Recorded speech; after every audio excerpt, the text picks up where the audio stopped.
The Midnapore district in particular, located about 150 kilometers from Calcutta, was the primary target because of the extremely active anti-British revolutionary movement present there. It was also located on the coast of the Bay of Bengal, an area considered strategically vulnerable in case of a Japanese landing.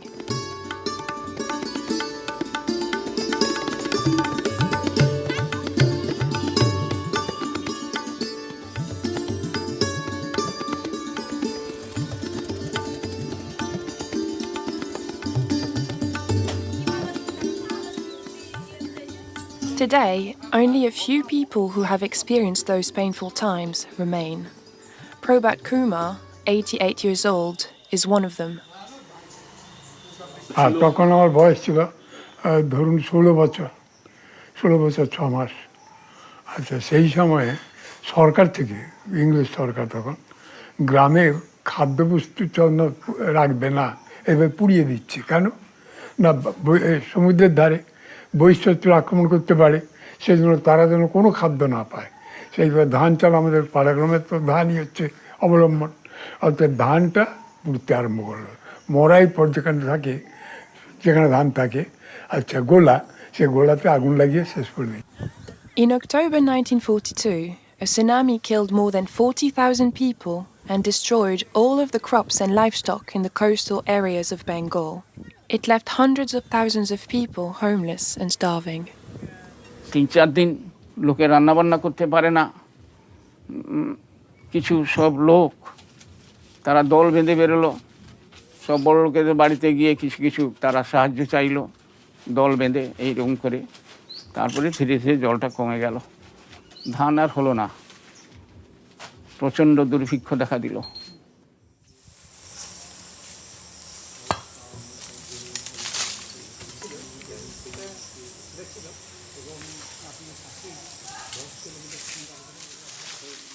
There was enough food that was available. There were pockets of scarcity, but any government could have allowed the transport of food from areas of plenty to areas of scarcity.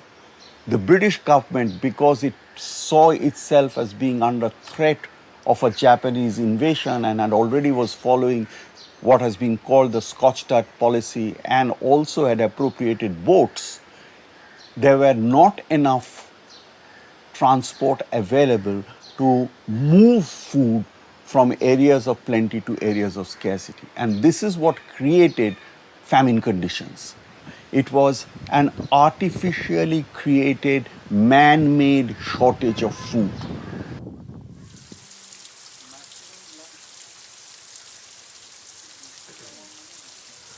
লোকের তো বহু লোক মরেছে এবং কঙ্কালসার দেহ মানুষের সেই অবস্থা দেখলে ভয় লাগে। একটা মানুষকে দেখলে যে মানুষ না, এটা প্রেতাত্মা, এরকম ভয় হবে। এরকম মানুষের অবস্থা কোনো রকম টেনে। আমি গ্যামখালিতে যেতাম, খাল পাড় দিয়ে রাস্তায় অনেক ডেড বডি, মানে মরা দেহ পড়ে থাকতো, কুকুরে টেনে ছিঁড়ে খাচ্ছে, শুকুনে ছিঁড়ে খাচ্ছে। এরকম কে কাকে পড়াবে, কে কাকে দেখবে? চাচা আপন প্রাণ বাঁচা, যে যার জীবন বাঁচানোর জন্যে কেউ। এখানে আমার এই প্রতিবেশী একটা ফ্যামিলি, মেয়ে বিক্রি হয়ে গেল। অদ্ভুত ব্যাপার, ভাবতে পারা যায় না। একটা মেয়ে, তাকে পতিতালয়ে নিয়ে গেল না কি জানি না, বাইরের লোক এসে তাকে কিনে নিয়ে চলে গেল।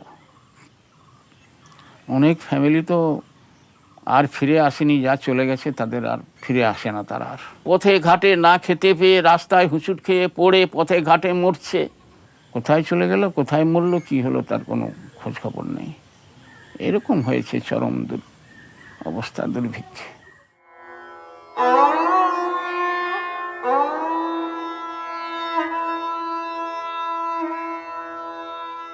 আমার তো বয়স তখন 13 থেকে 14 বয়স।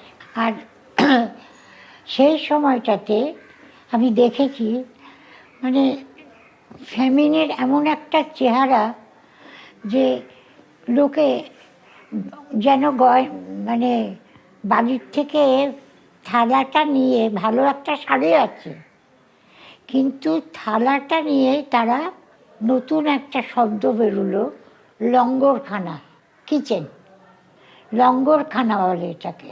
এবং মানে ভীষণ ক্লিষ্ট চেহারা, নিজের একদিকে মানবিকতা, আরেকদিকে দুঃখ।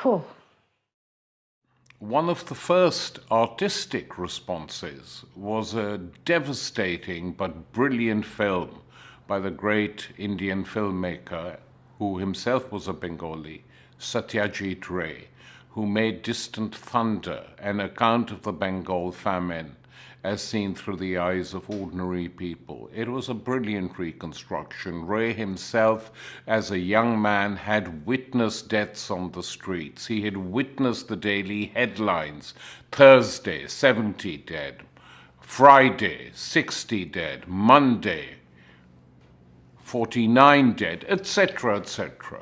It was not an uncommon sight in the city of Calcutta, and of course in the villages, to see poor women dressed in bedraggled clothes, their children in their arms, pleading for a tiny drop of milk just so that the child could have milk. It was not an uncommon sight to see young children from the ages of 3 and 4, cadaverous, not unlike the children later discovered in the concentration camps of Nazi Germany. Distant Thunder was Satyajit Ray's reply to that situation that existed at that time. And amongst the actors, Soumitra Chatterjee, the principal actor in the film, is interviewed in this documentary you're about to see.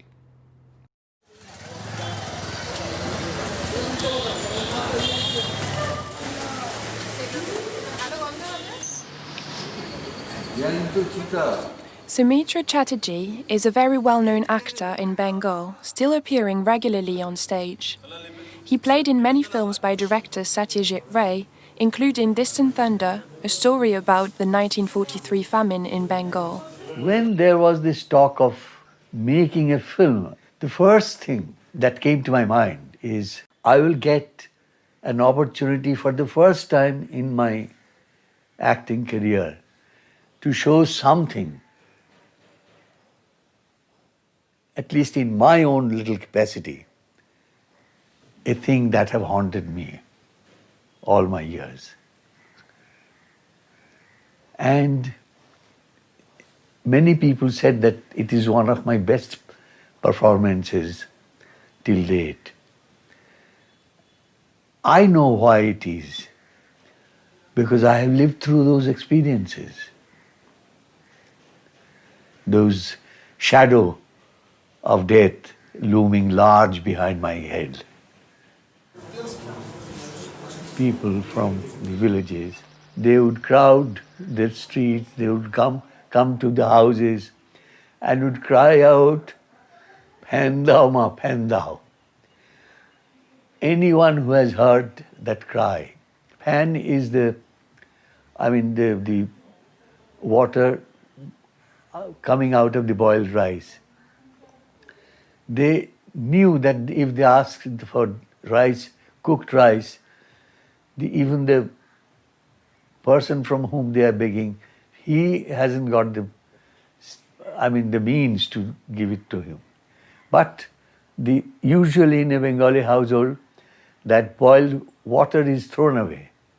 They were asking for that so that they can survive.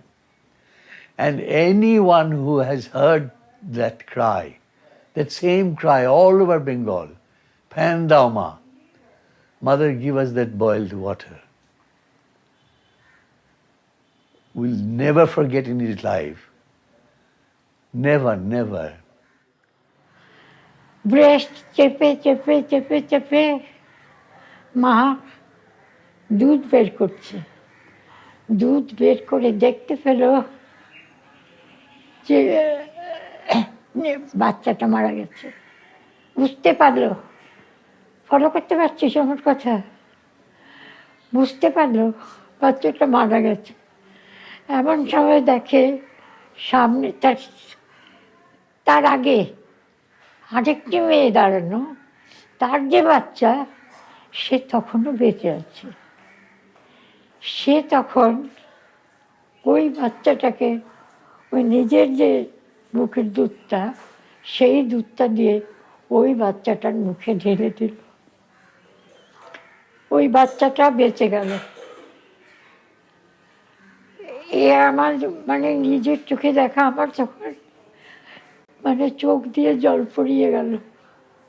আমি ভাবতেই পারি না যে এত কষ্ট করে একজন মা, সে তার আর নিজের সন্তানকে মারা যেতে দেখেও অপরের সন্তানকে কেমন করে বাঁচালো। এইটা আমার একটা অপূর্ব অভিজ্ঞতা। আমার দুঃখের অন্ত নাই, দুঃখ কার কাছে জানাই, আমার সুখের সপর ভাঙলো রে এই সুরাই বাজারি। ও ভাই রে ভাই, ও 1350 কথা মনে কি কেউর পরে গো, মনে কেউর পরে। আরে ক্ষুধার জ্বালায় বুকের সাওয়াল, ও ক্ষুধার জ্বালায় বুকের সাওয়াল। বাইরের থেকে আমরা যেটুকু জেনেছিলাম যে অস্ট্রেলিয়া খাদ্য পাঠিয়েছিল এখানে, সেই খাদ্যকে ফিরিয়ে দেয় না, এখানে কোনো দুর্ভিক্ষ হয়নি। অথচ সেই দুর্ভিক্ষে সরকারি রিপোর্টে আছে 30 লক্ষ মানুষ মরেছিল না খেয়ে অনাহারে। আমরা দেশের লোকরা, আমাকেও অনাহারে আমার ফ্যামিলিকে কাটাতে হয়েছে।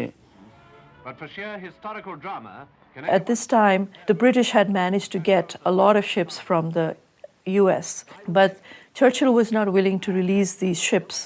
The ships were used to take grain from Australia past India, probably even refueling in Bombay at the time, and on to the Middle East, where they were stored for future consumption by Europe. The people of the province are recovering from the disastrous effects of the famine. International aids gradually reached Calcutta at the end of 1943. But it was too little and far too late. And guarantee that there will be enough food for the rice-eating millions of the country. In December, January, Bengal starts harvesting its own crop, which was a surprisingly good crop, given that, I mean, most of the people who had actually planted that crop were no longer alive to actually consume it. তারপরে আমরা তখন ওই যখন ধানে ফুল এসে গেছে, মানুষের বাঁচার আশা যে এবার কিছু পাবো, ধানের ফুলে যখন ক্ষীর এসেছে, সেই অবস্থায় তার কিছু কিছু কেটে নিয়ে এসে বেটে তার থেকে দুধ বের করে ফুটিয়ে এরকম করে খেয়ে খেয়ে তারপরে ধান হলো। ধান হওয়ার পরে মানুষ সেই যে না খাওয়া অবস্থায় রুগ্ন দেহে পেট ভরে খেয়ে আবার রোগাক্রান্ত হয়ে কিছু মরল। এইভাবে প্রচুর লোক মরেছিল, যা সরকারি রিপোর্টে হচ্ছে গিয়ে 30 লক্ষ লোক মরেছিল এরকম বাংলাদেশে এরকম রিপোর্টটা আছে। তা আমাদের ধারণা যে আর অনেক বেশি লোক মরেছে, আমাদের জাতীয় সরকার সমীক্ষা করে দেখেছে অনেক বেশি লোক মরেছে। এইভাবে চরম অবস্থায় আমাদেরকে ব্রিটিশ সরকার না খেয়ে না খাইয়ে মারার চেষ্টা করেছে।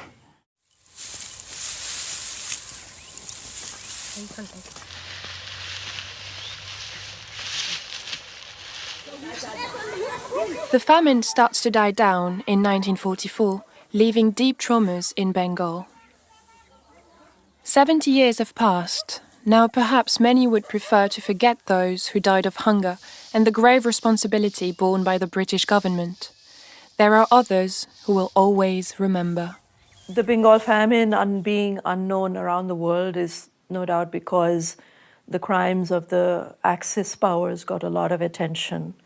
The crimes of the people who won the war, who wrote the history, were simply shoved under the rug. And that's, I think that actually still continues to be true. What kind of a people do they think we are? Is it possible they do not realize that we shall never cease to persevere against them until they have been taught a lesson which they and the world will never forget?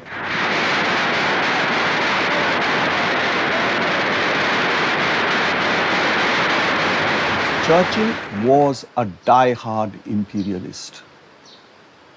He hated everything Indian, including Gandhi.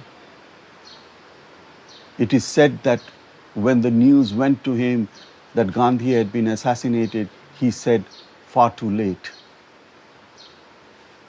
So that's the kind of man he was. Indians did not matter to him. So for us, he's not an icon. Maybe for the Britisher or the Englishman, he's an icon. But even the Britishers are beginning to realize that Churchill also was a hero with his feet in clay.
Hello, welcome to the critical move of TeleSUR.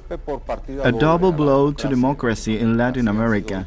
This is how have been seen the disqualification of former presidents Evo Morales from Bolivia and Rafael Correa from Ecuador to be measured in the next elections scheduled in those countries. What's behind it? Who is pulling the strings of the so-called judicialization of politics against progressivism in the region? Who is offering to be an accomplice either by keeping a deathly silence or by promoting manipulated processes, lacking evidence and with a media conglomerate that it is in charge of magnifying alleged crimes that in reality are no more than mere tricks? Let's deploy the board, we're just beginning.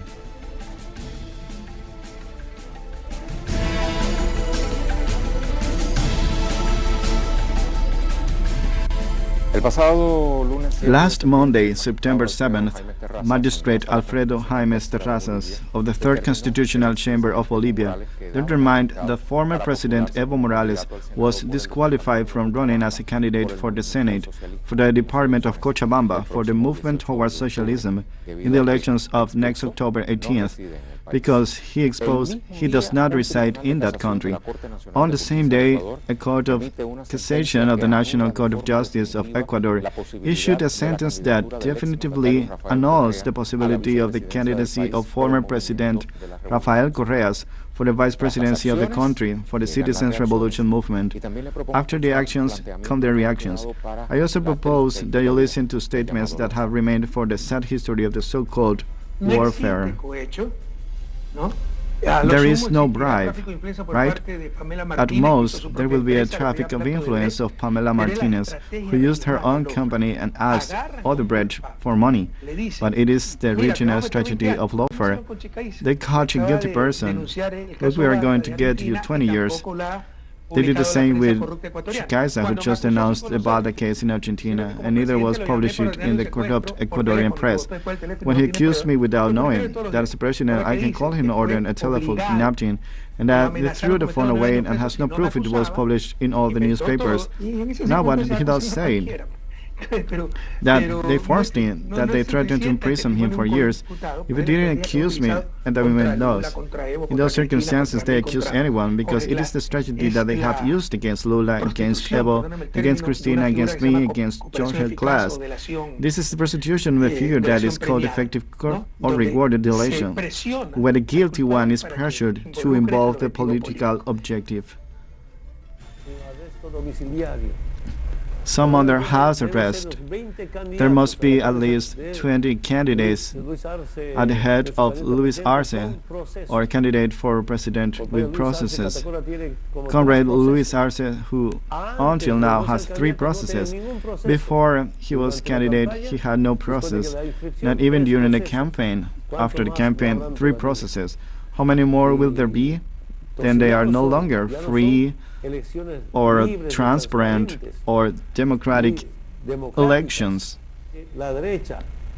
The right wing, the United States, knew exactly that the mass was going to win in the first round, and in order for it not to win in the first round, to postpone and try to destroy with the denial of candidates, disqualification of candidates, to try to keep starting more processes, to extend the process to our comrade Lucho, our candidate for president, and to say now that it is not going to win the mass in the first round. Lawfare is the articulation. It's the articulation of the media in the judiciary to pursue political leaders of the governments that fundamentally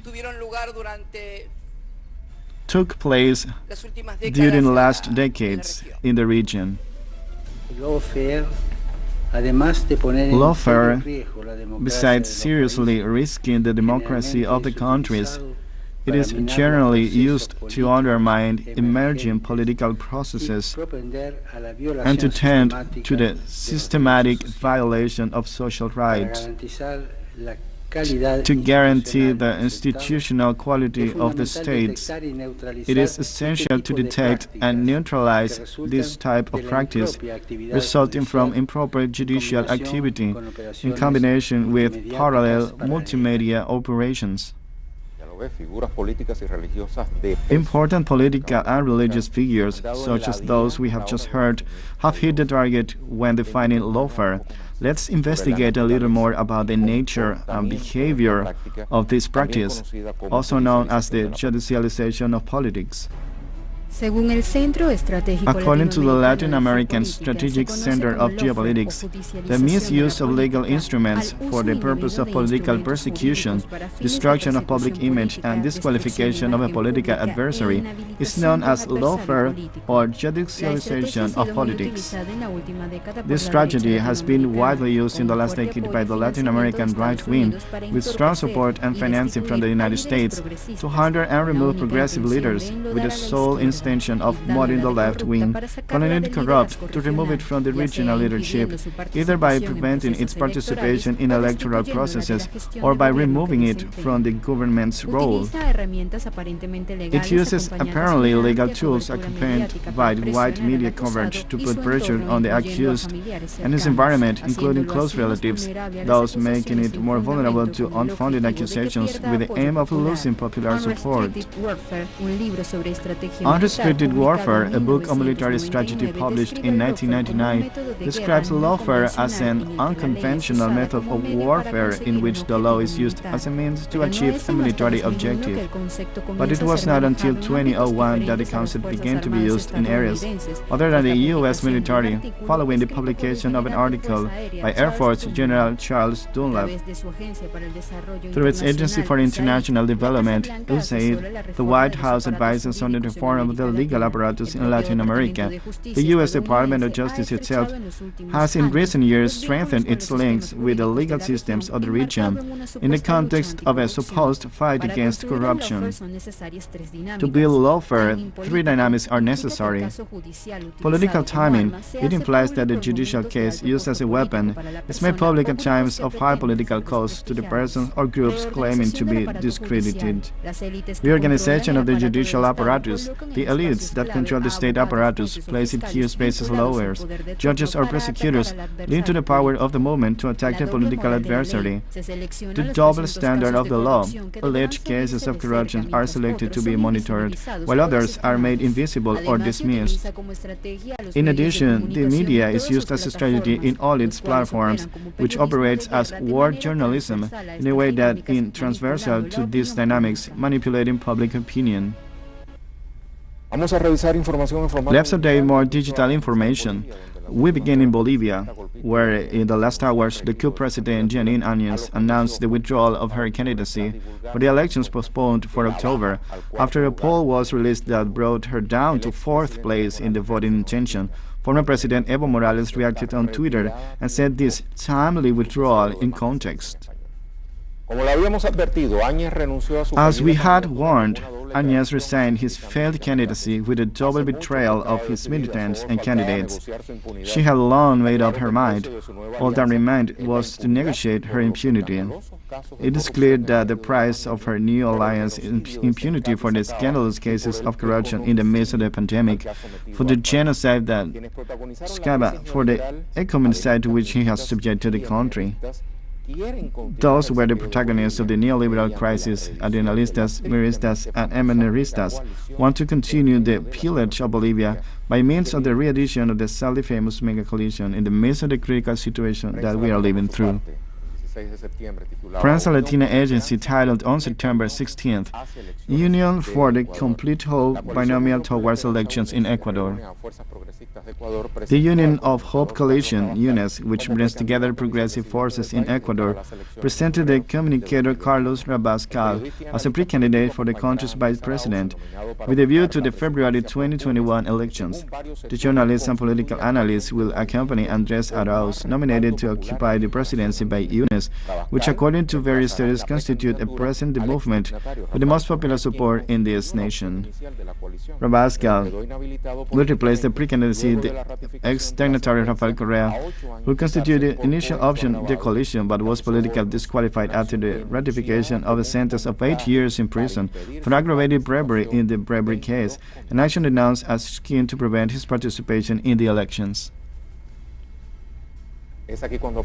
Now, I'd like to suggest you the reading of an article titled Lawfare, Judicial War or Political War. It was written by Silvina Romano and it was published in the digital site El Topo on August 17th.